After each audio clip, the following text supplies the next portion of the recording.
Hey everybody, Neil here. I've got a fantastic opportunity to spend some time with a friend of mine, Will Henshall. Will's a fantastic guy. He's a brilliant mind, a fantastic musician, and he's been working on an outstanding project that I've been aware of, and I've actually been a user of his project for the last several years. And so we're going to have an opportunity to dive in and find out about that. Some of you actually may know of Will with his involvement, one of the founding members of a UK-USA dance band called London Beat. They had some prominence in the 80s and 90s, and Will is a multi-instrumentalist and primarily a guitar player. But this guy is a serial entrepreneur, polymath, broadly educated in a whole array of subjects. He's a singer, songwriter, producer, artist. He's a professional photographer. He's a software inventor.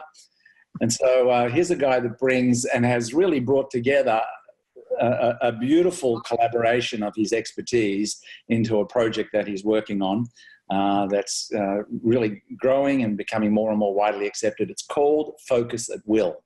And we're going to have an opportunity to talk about that. So welcome to this conversation, Will. It's good to have some time to spend with you and tell everyone about what it is that you're doing. Yeah, thanks, Neil. It's a joy to be talking to you about music, the brain, productivity, why music works, the journey from pop music to science. Absolutely. So one of the things that we're going to explore is the simple question, what is Focus at Will? But I'd like to just preface that with saying that when I first heard about this project, in essence, it is, as the name suggests, a resource that enables you to expand and develop your capability to focus by choice. And in some respects, I would consider this to be the music that I listen to when I don't want to listen to music. This is just a fantastic treatment of music that is designed to be used as a support resource while you're working. When you need those times when you want to have your attention on something, ordinarily for me, I'm the guy who goes out to dinner, is in conversation with somebody, and when I'm talking to you, I'm looking at you, but I'm distracted because I've been distracted by that Wynton Kelly piano solo from Miles Davis' Kind of Blue. That's what happens for me. If music's going on in the background, by and large, it's a source of distraction because my focus and attention wants to go to that particular source. I found the exact opposite with this particular project, that listening to the Focus at Will music really has allowed me to spend hours working and in some respects not even be aware of the music. So it contributes and does its work at a different level, and that's what we really want to talk about today. So Will, at the bottom line here, tell us about what Focus at Will actually is. Well, I can tell you what it does first. And to do that, I just want to talk to you about music. What is music? Why do humans like music? This is a really interesting question. This is what led me from writing #1 records in the early 90s to starting to ask the question, how come some pieces of music impact humans in a different way than other pieces of music? A quick aside about this. I've got about 600 songs published in my life so far. 6 of them are big hits. I mean, real hits that everybody knows. And that's a 1% hit rate. So I was asking myself when I was doing this, hey, can I get my hit rate up from 1%? Can I write a song that is more successful than these 99 that weren't a hit and this one was a hit? That led me to conversations with scientists. I've had a long-standing interest in neuroscience and the brain. My parents come from a medical and professional academic background.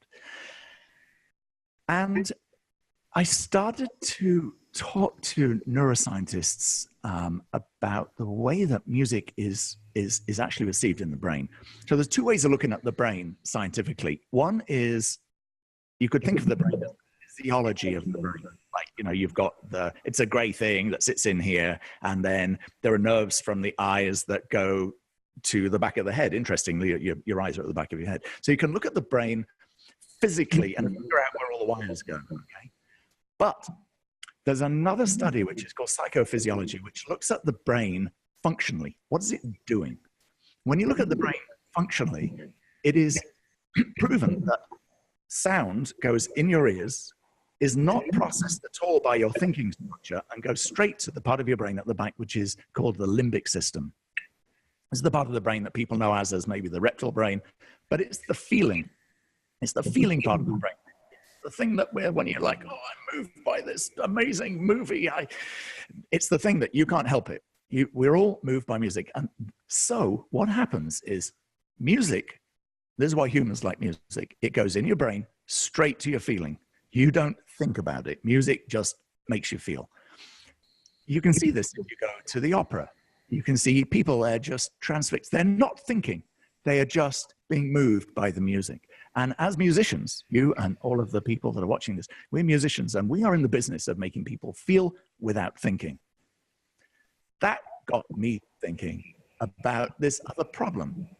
The other problem, if you are working in an office in North America, same in Europe, at least half of the people who work in offices are working in an open office, an open plan office. And if you have to do some work while you're working, and there's a lot of noise around, what you're going to do is you're going to reach for a pair of headphones. It's kind of instinctive, right? Now, I'm not musicians working now. I'm talking about the general public. So if you're listening to music while you're working, you are indeed blocking out all of the sound. But what actually happens, if you listen to music that is designed to engage you, anything, Beethoven, designed to engage you, designed to make you move. That's why you like it. There's a piano behind you. If you were to play For Elise right now on that piano, we'd all remember the first time we heard it. You can't help it. To the feeling. What's happening if you music like, as I said, Eminem, Bach, Beethoven, all of that music, it's actually going to distract you because you are short-circuiting. You've blocked out all the sounds around you, but you are short-circuiting the brain. So it got me thinking about the way that music reacts. Your brain reacts to music. Music is used a lot by humans as a sort of an additional function in their life. When you go in retail, when you go shopping, there's going to be music playing in the background, which helps you purchase. It's subconsciously going to purchase. If you've ever noticed, if you're going to a store for women and you listen to what they're playing, they're probably playing, I don't know, John Legend, possibly, I don't know, some, girl-friendly music. If you go into a guy's store, guys my age, it might be Springsteen and U2 while I'm buying a shirt because, this is going to look good when I hear this music. So we're being constantly manipulated by music through our feelings. Music has several functions in our life. The kings and queens of Europe used to have a string quartet playing in the background while they held court. And it was for two things. It anonymized the big rooms, and it somehow set up a sort of a thing just here to stop people thinking about, they're able to focus and concentrate. Right? So, indeed, Peter Diamandis, who you talked about, who's the co-founder of Singularity University, they're investors, and Peter's an investor in this company. What we discovered, we raised about $5 million and spent a lot of money on research, putting people's in a lab, in a brainwave machine, and measuring what is happening in their noggin while they're trying to do something. So while someone is trying to do something, while you're trying to focus on a spreadsheet, while you're trying to write an article for a blog, while you're trying to develop code, what's happening is your external attention is looking out for your safety. And this is cutting to the chase right here. This is why Focus at Will works, and this is why it's effective. So all human beings are wired like this. We have our conscious attention, which is our internal attention, which is me right now talking to you. And my external attention is largely driven by my hearing. And my external attention is telling this is something that's automatic, you don't do this consciously, and it is allowing me to concentrate and talk to you. So if I hear a really big bang behind me, or there's a scream outside, or something's going on, my hearing is going to inform me of that. And I'm going to be like, Neil, wait a minute, I can smell something. I got to deal with this, right? So we're all familiar with the way that your external attention interrupts your internal attention. So once I'd figured that out, one of the scientists I talked to, her name is Dr. Julia Mossbridge. She's one of my science advisors. She said to me, your hearing touches psychophysiologically almost every part of the brain. Your hearing is impacted by everything, much more so than your eyes or your smell or any other sense. Your hearing drives everything you're doing. We're actually hearing, we're audio creatures, and our hearing is the main thing that impacts our safety. So this got me thinking, and I had to like, wait a minute, is there a way to create music that would help soothe that external distraction, which is the thing that actually stops me being able to concentrate and talk to you? Now, I know a lot about making music that has you going, I've been thinking about you, I've been thinking, right? I know about music that pop music that you have to listen to. So I thought, what if we reverse that? Is there a way to create music that actually helps sustain focused attention as opposed to demand focused attention? And the short answer to the question is, there is. First of all, here's the things about it. No vocals, fully instrumental. And the reason why, think about it, your external attention is going to be listening out for sounds around. If I hear a voice behind me, male, female, doesn't matter. I hear a voice. My external attention is making an immediate decision. Is that danger or reward? Is that someone going to hurt me or someone bring me a sandwich? Hopefully it's a sandwich. Right. So this decision is constantly happening in your conscious mind. Different people have different amounts of distractibility. Some people could hear a voice behind them and ignore it. Actually, they don't ignore it. They don't even notice it. Some people are very hardwired to what's that thing. We're all familiar with that. So you could think of everybody's brain type as being on a scale of sort of not very easily distracted to really easily distracted. This is ADD, and this is the Dalai Lama, right? Yeah. The Dalai Lama, I assume, could meditate standing up in the middle of the freeway. Why not? It's quite possible. The guy is not distracted by anything. This is Steve Jobs at his finest, right? This is someone who's like, oh my God, a squirrel, another squirrel, here's another squirrel.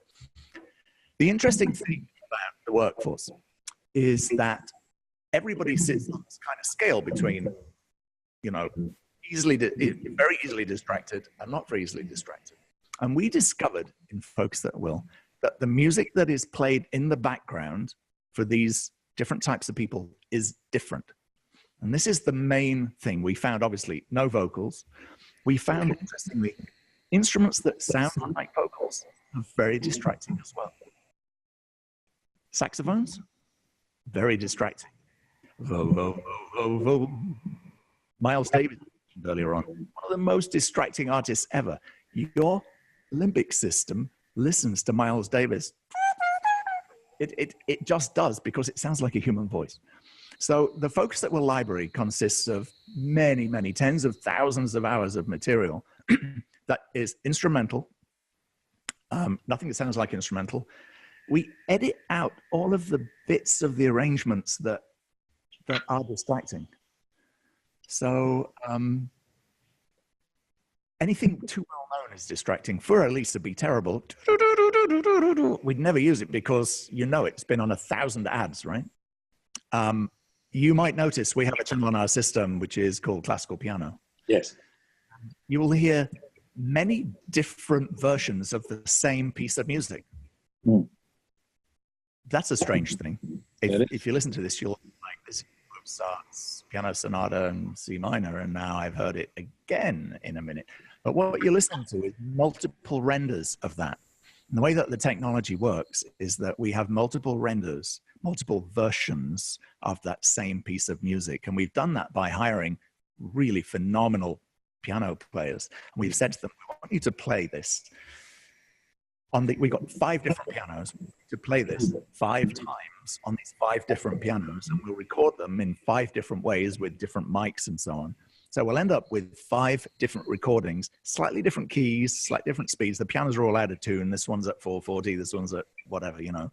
Yeah. And so now your ear, the public's ear, what they do is they, instead of hearing one piano sonata in C minor again and again and again on the system, our AI engine delivers different versions of that piece of music in a very specific sequence.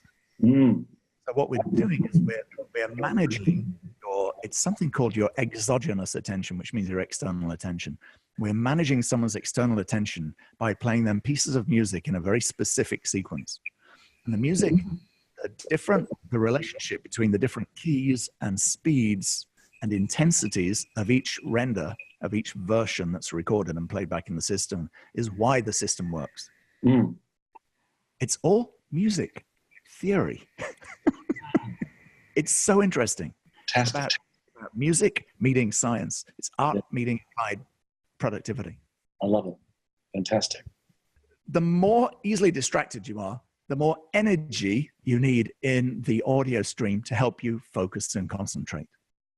And that is the essence of it. So the Focus at Will system has all kinds of genres. It has ambient sounds with no drums. It has we have an acoustical channel, which is just acoustic instruments, piano, guitars. We have a channel. This is sort of starting from the low energy, ambient, no drums, acoustical. Then we have a sort of a down-tempo electronica channel called Alpha Chill. That's one of our most popular channels. We've got about 1.5 million users, so there's some big data behind this. Then we go to sort of an up-tempo trance electronica channel, also very, very popular. And then it starts getting weird. Very weird, because now we're getting into the people who are really easily distracted.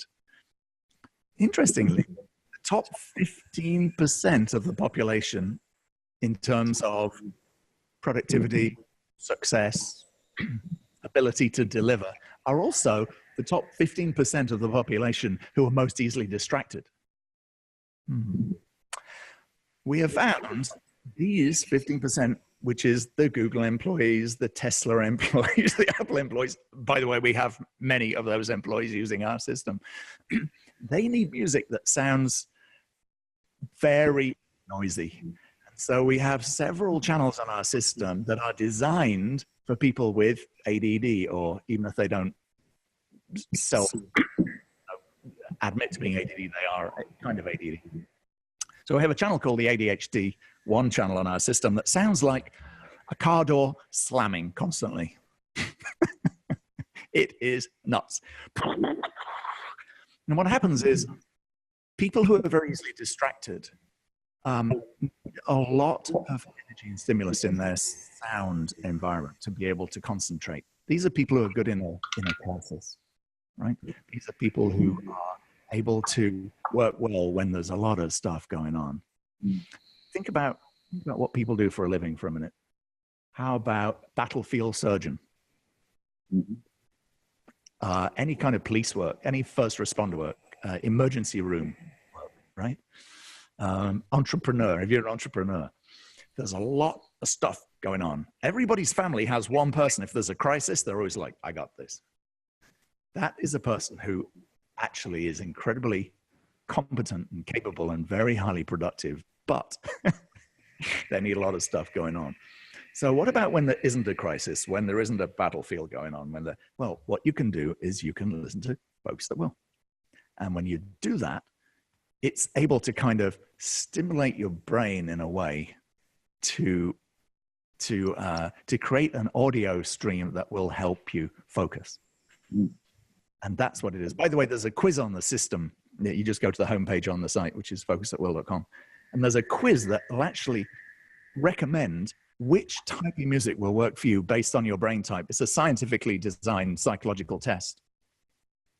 It's interesting that one of my team yesterday, we were having a conversation about it, and she was just talking about how the first thing that she did when she went onto the site was to go through that particular test, and she really was surprised that it just nailed right to the core the sort of music that serves her best. So I think that's a fantastic feature for people to be able to assist them and support them in being able to narrow the field of action and distill it down to what's the sort of music that best supports my ability to improve my productivity, to improve my focus, and to keep me my attention on that which I'm wanting to focus on.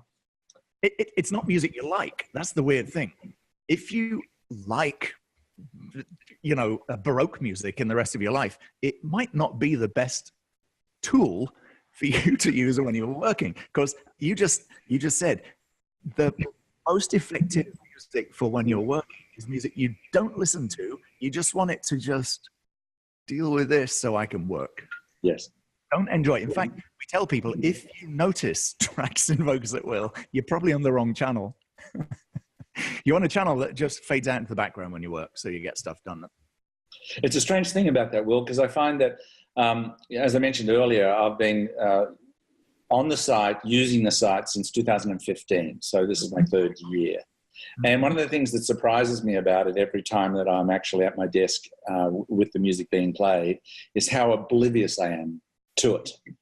And it's such a contrary experience to the relationship that I have with music in every other area of my life. I think it's a really powerful phenomenon. And that's been my consistent experience with it. I'm delighted and honored to hear it. Mm. What about the Spur Neil? This world that I did for many years is all about making records that people can't ignore. Right? This is music that you can't ignore. You want to be able to hear the hits. Yes. But now I'm trying to make music that people don't notice. Yes. Yes. You've been on our system for 3 years now, and you're kind of oblivious to what's on it. What a weird life. It's pretty great, isn't it? Yeah. Like I said, the music I'm listening to when I'm not listening to music. Yeah. That's great. I'm going to use that. Do you mind? I'm going to write that down. I've been looking for a new slogan. Thank you. This was live on the podcast. Oh, that's funny. Mm. I'm literally writing that down. Go on. So we'll just want to divert our attention for a little bit to a couple of things about your own musical background. Could you just tell us a bit about what was your musical education? When did you start? What was your relationship with education? Just tell us a bit about your journey. I recently found some photographs. I grew up in the UK. We both have English-ish kind of accents. Been in the USA a long time. I grew up in the UK, and I recently found a very old photograph, black and white photograph of me. I think I'm 3, maybe 4, playing a guitar. My dad's guitar. And I've got this huge guitar. You can just see my head poking over the top like this. And my little tiny fingers, you can see I'm playing a G chord like this with the right finger like that. And my little hands like this. So that was kind of a shock to see. That was a weird thing. So I'm playing my dad's Spanish guitar at the age of 3 or 4, playing a chord. And my dad's a math professor and a physicist, scientist, physicist. And I remember I got his brain, and we had a piano in the house. And I remember realizing that all of the black keys on the piano sound okay. They sound kind of nice when you play them together, pentatonic scale, right? And if you play certain related, if you do that and then just go up half a step and figure out what all the notes are, you can do the same thing on the white notes. It doesn't really make sense in the same way, but it kind of does. And that had me just learning about the mathematical relationship between notes in science. Yes. And then, so my parents, seeing that this was going on with me, just being, sitting playing the piano like this with my little fingers, they sent me to music lessons. Now, here's the crazy thing. I'm a terrible sight reader, even today. You put some music in front of me, and I'm going to be 20 minutes from now. And what I'll probably do is I'll go on YouTube. I've got a great ear. I'll be on YouTube, and I'll kind of look at the things like that. And I can learn. I can fake it fantastically. Yeah. But my sight reading is and always was terrible. And as a kid... Same here. As a kid, I would go to music lessons like this. And I would kind of shockingly, I'm going 1 and 2 and 3 and 4 or 5, 6. I'd just be like, I can't do this. Right. But if she would play the piece first, yes. I would be like, and then next week I come back and just be able to play the bit I want to learn. Then she'd say, okay, turn the page. And I'd be like, yeah. So when I was a kid, the Beatles were huge. I've got to just jump in and tell you this totally true story. like everybody who grew up in this, the 60s and 70s, the Beatles. Paul. Yes. I got an award. It's up here. I was you see those red things? I got an award, and I was the British the PRSBMA Writer of the Year in 1993, which is the big gong as a songwriter here in the States. Very exciting to get the award. And they sat me next to Paul McCartney. They sat me next to Paul McCartney. I was like, I'd never really met the guy, and now I'm meeting him as a peer. Yes. And I just one song. He says to me, "I like your song, lad." I'm like, "I like your song." Yeah, I said to him, "Paul, I got to ask you a question. Two questions. The first question is, can he read music?" And he goes, "No, lad, the dots get in the way of the notes." The dots get in the way of the notes? Yeah. I love it. That's fantastic. Get in the way of the notes. Beautiful. And the second question is, how do you write a song, Paul? He goes, "I don't know, lad. I look over there and it just kind of happens." I was like, you just describe, because for me, the dots get in the way of the notes, and then, so that was my musical education. I was kind of forced into a sort of a classical kind of upbringing, but just had this ear thing. And then I was much more interested in writing. Yes. And then I try and learn guitar. No, I just wanted to write. And I'm still like that now. I can play any of my own songs on any of the instruments I can play. But if you want me to play a John Legend song, I'm going to actually have to learn it. Yes. I got a terrible memory for other people's songs. I actually literally have to go, oh God, give me 10 minutes. Then I'll come back and it looks like I'm really good. But I had to do that. Yes. Yeah. I fully understand. So that's my musical education. And because I'm a scientist, I've been very interested my whole life. So I have this, as you might have mentioned earlier on, I'm equally left and right brain. So I'm both a creative musician and I'm also a scientist and an audio inventor. And so those two things have always been a constant push and pull in my life. Right. I'm playing the piano. I want to see why the piano works. What's happening in there? Yes. Thanks for giving us that insight. I can relate to so much of what you're saying about your music education and your history with regards to that. That's just really great for me to hear that. And, our view as an educational institution is that, all human beings are profoundly musical. And, why is it when we have such a natural and innate and profound musicality that we have so many people that have struggled and had such an issue in being able to discover musical self-expression? And I think one of the things that has played a significant role in contributing to that is this cultural and historical insistence on requiring that we learn how to read music as a means of learning how to play.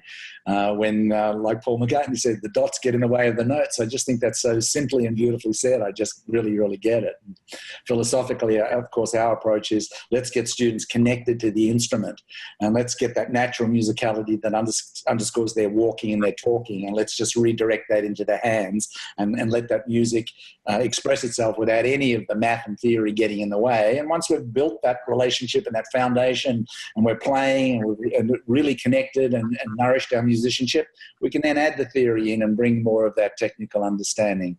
And so I think that this is a really great thing. And I love what you're saying. I really, really appreciate that. And I'm sorry? Go to your establishment when I was a kid. Right? Well, I love how, you found your pathway, that this, we're sitting here listening to you speak, and you've been able to build an extraordinary life out of your capabilities and your talents. And they're really a function of that which was within you, that relationship that you had with music, that way you saw the world, the way you interacted with the world. And I love that you've been able to build and design a life that's making such a contribution to so many. And I love that it's manifested in what you're doing with Focus at Will. How's the enterprise going? Like, if you were to look at where you're at now, you've had several years now of the program having an opportunity to put some foundations down. What about the future? Where would you like this to go, or where do you see it going? Well, I didn't create Focus at Will to get rich. I created Focus at Will because this is something that needs to happen.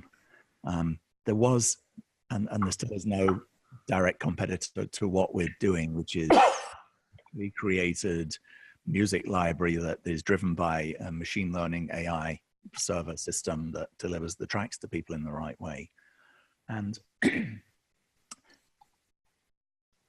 having said that, it's a business. You know, of course it is. It's a subscription business. It's Sure. a month, and we have to do that because we have to keep this alive. What I'm really interested in doing with this business is turning. I want to have people have better quality of life generally. Yes. Too many people spin their wheels when they're working. Now, if you're working for yourself, when you're wasting time, instead of sitting there for 10 hours, is there a way to do what you're doing in 6 hours and then get out and have some time with your kids, spend time with your dog on the beach, do whatever it is you're doing? Why, particularly in California, we have this expectation of a 10, 11-hour workday. Now, a lot of the time, you're just spinning your wheels in that time. If you're working for someone else, same thing. Being efficient and enjoying your work is very important to us all. And if you're sitting there and you're not focused and you're not able to deliver the projects you're expected to work on, it can have significant impacts on your life. It'll affect your promotion, your pay. It'll affect, if there's a layoff, you're going to be laid off because you're not delivering. So there's this direct relationship between being happy and feeling happy and successful in your life and outcome. And this is equally true, by the way, in education and kids. So we have, the folks that will use the base, we're sort of geeky techies, like the Google workers. And then we have a creative writer group. And then we have the educators. And this is something I'm particularly interested in, education. I really am. The future of our nation, the future of the world is based on how well we educate the children coming through. I'm particularly interested in math, in teaching math, and particularly to kids who are not very good at math. So I'm not interested in kids who are getting A's, kids that are getting B's, that, yeah, these kids are doing, they're going to be okay. I'm really interested in most kids, or the kids that are just barely passing or failing.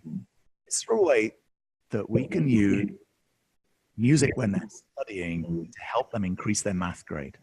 Because if a kid gets better math grades, it's a rising tide that increases all, that floats all.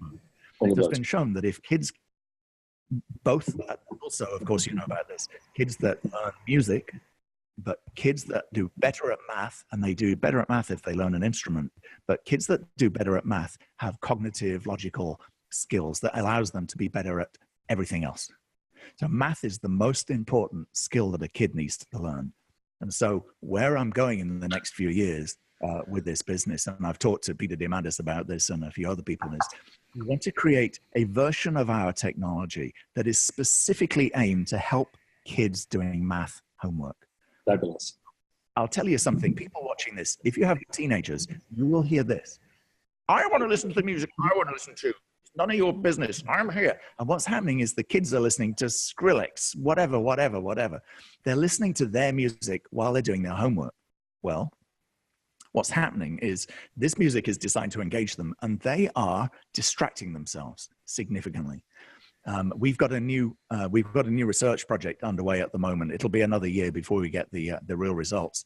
But my expectation of this is we think we can show that if a kid listens to music that they want to listen to while they're doing their homework, it'll lose them at least a grade.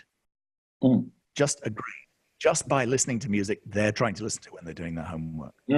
So we'd love to be able to say, to create us, we're working on this to be able to say to kids, hey, listen to this, instead of this. While you're doing your homework, you don't need to do anything. You'll get a grade better.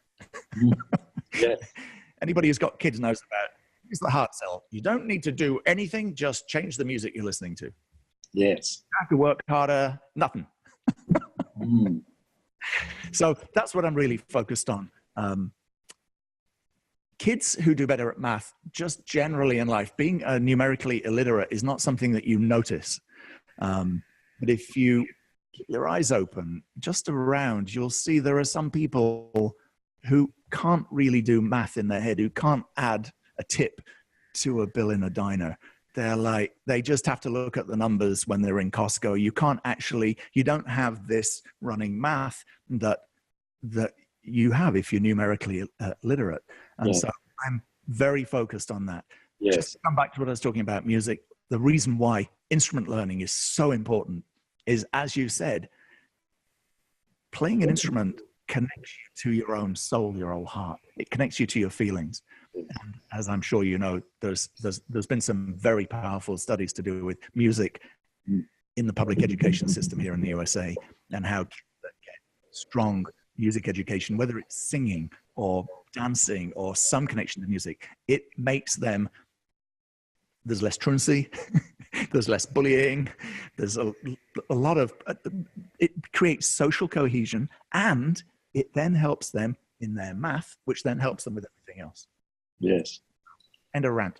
And this new conversation that's emerging regarding a deeper understanding about happiness and stability and emotional strength, having a correlation to cortical thickness and the role that music learning can play in thickening the cortex. This is an area that I don't know a lot about, but just from what I've read, I think that we're on the cusp of not only understanding the power of and importance of music, but to contemplate and consider what would it take for us to contribute to really causing a breakthrough in creativity, and what role can music play. One of the things that I really love about what it is that you're doing, when you talked earlier about, we have a way of taking music and using it as a means of impacting your ability to process math.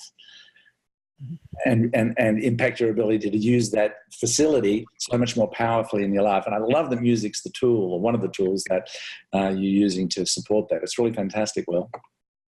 So where are people going to find you? So it's your website is focusatwill.com, and it's all spelled out, FOCUSATWILL, focusatwill.com. What are people going to see when they get that? Will in I'm sorry, Focus at Will, which? Put in Focus at Will in Google and you'll find us, yeah. Right, great. You mentioned earlier that that's a subscription service, which I think is fantastic. I personally have found this to be a fabulous investment. I've found that it's made a very direct and measurable and noticeable contribution to my ability to just focus and be more productive and more effective. I really love that. Anything else that you'd like to add to us before we go, Will? Anything else you would like to say? Music is much more powerful than thinking. Yes. Music is used during times of using times of war, right? The War March, yes. Wagner, if you think about it. Music is used to do, and when you go to a movie, you're aware if you see, we just saw the, I just saw the latest, what was it, the Superwoman? Yes. Movie. And just the music just has you just feeling this and feeling that. So it's interesting. One of our other science advisors, I'll just close on this. His name is Dr. Edward Hallowell. Yes. Best-selling author. You may know him too. Yes, I do. Distraction at work. Brilliant. He's an expert on ADD, distractibility. And in fact, much of the core technology behind the Focus at Will system was designed, especially the more ADD channels, has been designed with Ned's directive.